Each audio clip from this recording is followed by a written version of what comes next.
Olá pessoal, eu sou a professora Gisele Mendes, da Universidade Estadual de Maringá. Estamos aqui hoje para mais um episódio do quadro do nosso canal intitulado Novidade Legal. Pois bem, a novidade legal de hoje vai tratar do crime de perseguição, que foi inserido no Código Penal pela recentíssima Lei 14.132, de 31 de março de 2021. Esse crime de perseguição, na verdade, pessoal, ele se trata do famoso stalking, ou seja, da perseguição, seja física ou virtual, que uma pessoa empreende contra a outra, lesionando um bem jurídico dessa pessoa. Sobretudo, de acordo com o nosso Código Penal, que inseriu este novo crime no artigo 147-A do Código Penal, nos crimes relativos à liberdade individual da pessoa humana.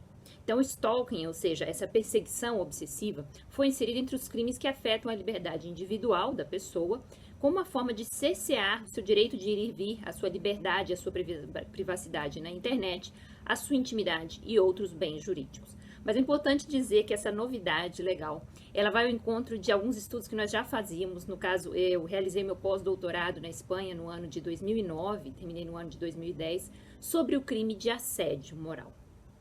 E o assédio moral tornou-se crime na Espanha em 2011, e ele já era criminalizado na França e na Bélgica. Mas qual a diferença entre stalking e assédio moral? São a mesma coisa? Será que o que o legislador criminalizou no Brasil, agora, em março de 2021, é um assédio moral? Ou é um assédio moral mais específico? Lesiona mesmo a liberdade individual? Ou será um outro bem jurídico? Então, o que eu vou tratar com vocês agora a respeito desta nova lei 14.132 de 2021, que foi, na verdade, a sanção do projeto de lei 1369 de 2019, que foi aprovado na Câmara e no Senado, que estava pendente de sanção presidencial até o dia 31 de março, é justamente para fazer uma comparação entre o crime que foi aprovado e o assédio moral que já está vigendo em alguns outros países do mundo, mas que é realmente um crime que carece de uma tipificação em várias partes do mundo. Então, eu vou trazer para vocês aqui algumas lições do nosso livro sobre assédio moral no ambiente de trabalho, uma proposta de criminalização, um livro da JM Editora de 2013, em que nós já falávamos, eu, professora Érica Mendes, que é minha irmã, professora Isadora Vier e professora Leda Maria Messias da Silva, do Departamento de Direito Público da UEM, nós já falávamos sobre a necessidade de criminalização do assédio moral no Brasil, da completa ausência de uma figura típica no nosso ordenamento e o quanto fazia falta essa criminalização. E aí vem então a chamada perseguição, que é o artigo 147-A, este novo crime inserido no Código Penal brasileiro. Na verdade, para começar, no projeto de lei constava perseguição obsessiva ou insidiosa. E aí, de repente, é sancionada a lei já sem as palavras obsessiva ou insidiosa. Gente, essa perseguição, na verdade, não é nada mais do que uma forma de assédio. O assédio consiste numa conduta habitual, reiterada, de hostilizar, perseguir e assediar alguém, não é? Então, é sim a perseguição aprovada nesta lei 14.132 uma forma de assédio, sem dúvida. E assédio moral, porque assédio sexual não é. O assédio sexual já é crime no Brasil desde o ano de 2001, com a lei 10.224, que aprovou o artigo 216-A no nosso Código Penal. Inclusive, ao final, vou colocar a diferença, né, o quadro Qual é a Diferença, que traz a distinção entre assédio moral e assédio sexual no Brasil. Nós já falamos disso antes, mas o assédio moral não era crime, e o assédio sexual sim. Então, vocês vejam o vídeo ao final para ver a diferença entre os dois, e agora nós temos, finalmente, um crime. Bom, este crime, então, passou a ser simplesmente perseguição, sem o obsessiva, sem o insidiosa, já que a obsessão pode trazer uma referência à criminologia, a patologias mentais, né, psicopatologias, que o legislador não pode criminalizar. Ele não pode criminalizar enfermidades mentais. Então, a perseguição deixou de ser obsessiva e deixou de ser também insidiosa, que traria uma referência maior à culpabilidade, aos motivos e à maldade desse perseguidor. Sabe por quê, pessoal? Porque muitas vezes o assediador tem boas intenções, não é? Ele quer agradar, ele é apaixonado, ele gosta muito de uma pessoa a qual ele não deixa em paz. Então, independentemente dos motivos nobres ou menos nobres de um perseguidor, ele vai ser criminalizado, ainda que seja por paixão, por amor. O crime passional, o famoso crime passional, não tem lugar aqui, porque vai ser perseguição do mesmo jeito, ainda que ela não seja insidiosa ou maldosa, certo? Bom, o crime diz o seguinte, o caput do crime 147-A, do artigo 147-A, diz perseguir alguém reiteradamente. Isso é muito importante, não é uma situação pontual. O assédio, que no caso aqui vai se chamar perseguição, o assédio moral, é um crime habitual. Uma única vez pode até lesionar outros bens jurídicos, mas não vai ser verdadeiramente e propriamente uma perseguição, não é? Então, perseguir alguém reiteradamente está muito certo, o crime habitual só se perfaz e só se consuma com a habitualidade e a reiteração, e por qualquer meio. Pode ser através do meio digital, né? Ou seja, as inúmeras redes sociais, mensagens de WhatsApp, que é o meio mais comum e fácil de se perseguir alguém. Comentários, ver se a pessoa está online, né, no WhatsApp, né? E ficar importunando-a, é um mecanismo muito fácil de se perseguir alguém. Mas fisicamente também. Antigamente você poderia perseguir alguém buscando essa pessoa no seu trabalho, vigiando-a na porta de casa, né, indo atrás dela fisicamente. Então, por qualquer meio, ameaçando a integridade física ou psicológica, se não houver realmente uma ameaça à sua integridade física ou psicológica, podendo causar uma depressão, algum transtorno de estresse, não há perseguição. Esse é um ponto que nós temos que trabalhar.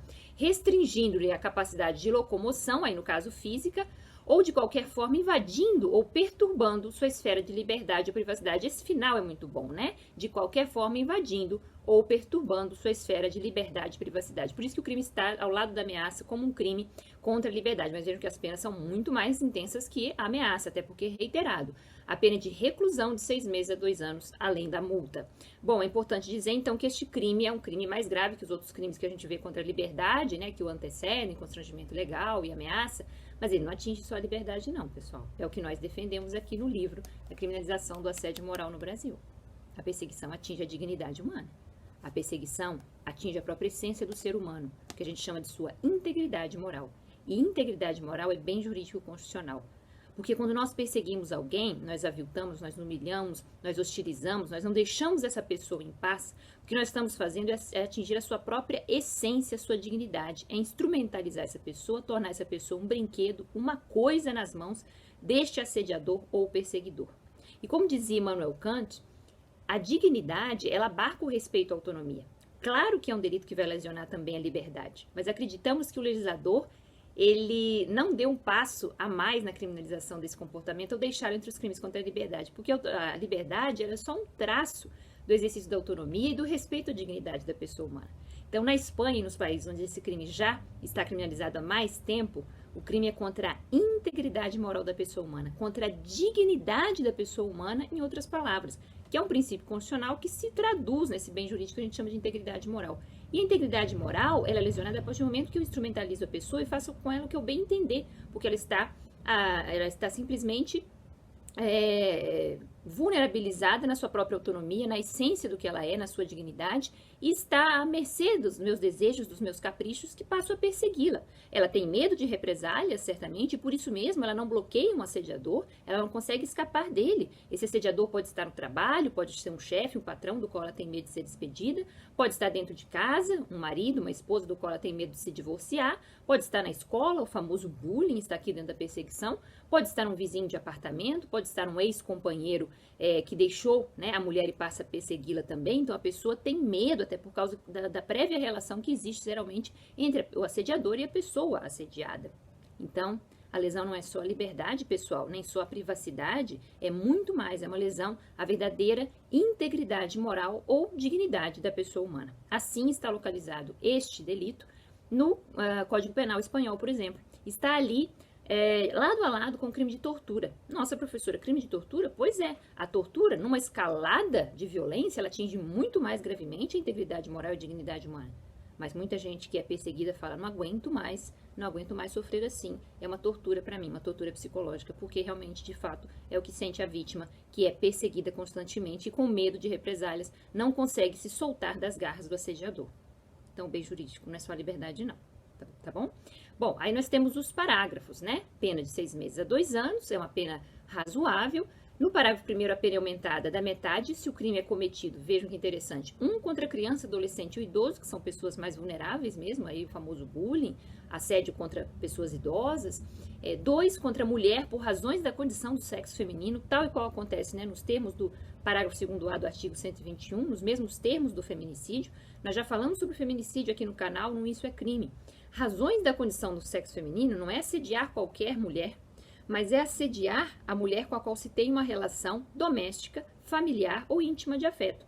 Então pode, como a gente já falou, acontecer o assédio de um ex-marido, de um marido dentro de casa, humilhando essa mulher. Pode acontecer de um ex-companheiro, de um ex-namorado, ou inclusive, até porque não se aceita o término da relação, que é muito comum, o assédio contra a mulher, então está muito bem colocado aí. Porque o homem tende a não aceitar que a mulher vai reconstruir sua vida com um outro parceiro e passa a assediá-la, e passa a persegui-la, e passa a controlá-la nos diversos lugares em que ela frequenta, até porque frequenta com filhos comuns do casal, então passa a encontrar uma desculpa para encontrá-la, e também pelas redes sociais, e também pelo telefone, com o qual ela não pode bloqueá-lo, já que é o pai dos próprios filhos dela, né? Então esse tipo de perseguição pode ser um caminho no ciclo da violência que inicia a violência moral contra a mulher, inclusive violência psicológica, que já consta da Lei Maria da Penha, mas o correto é moral, nós já aprendemos que é integridade moral e não psíquica, é mais refinado do que uma lesão psicológica, uma depressão. É atingir a essência do ser humano. E aí, com isso, nós temos já na Lei Maria da Penha um caminho de repressão e de medidas preventivas pela perseguição, que constitui uma violência moral, ok? Depois nós temos um aumento quando o crime é praticado mediante concurso de 2 ou mais pessoas ou com emprego de arma. Bom, gente, é importante dizer que raramente vai haver o emprego de arma, porque o assédio é algo muito sutil. É algo quase invisível para quem não está sofrendo ele, né? Então parece muito bonito, olha, ele trouxe flores, ele está te esperando ali, e a vítima não sabe como sair desse ciclo de perseguição.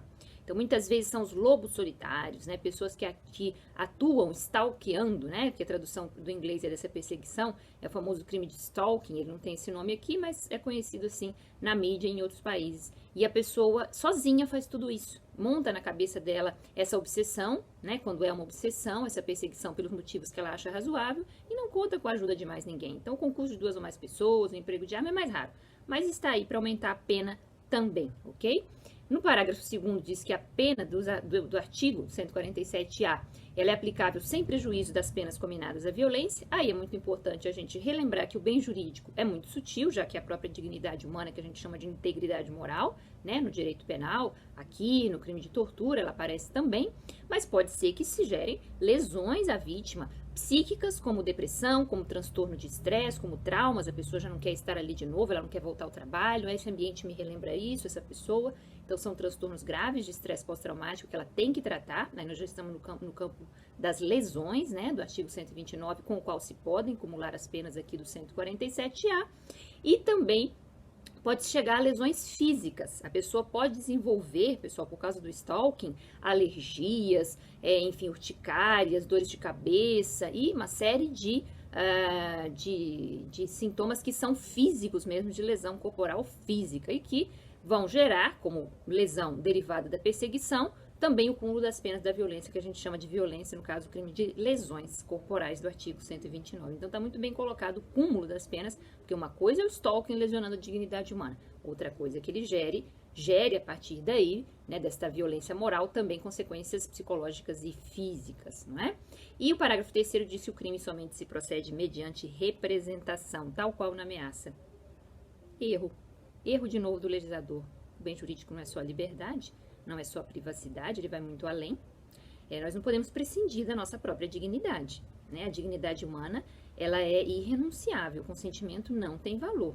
Um crime de tortura, por exemplo, é impensável.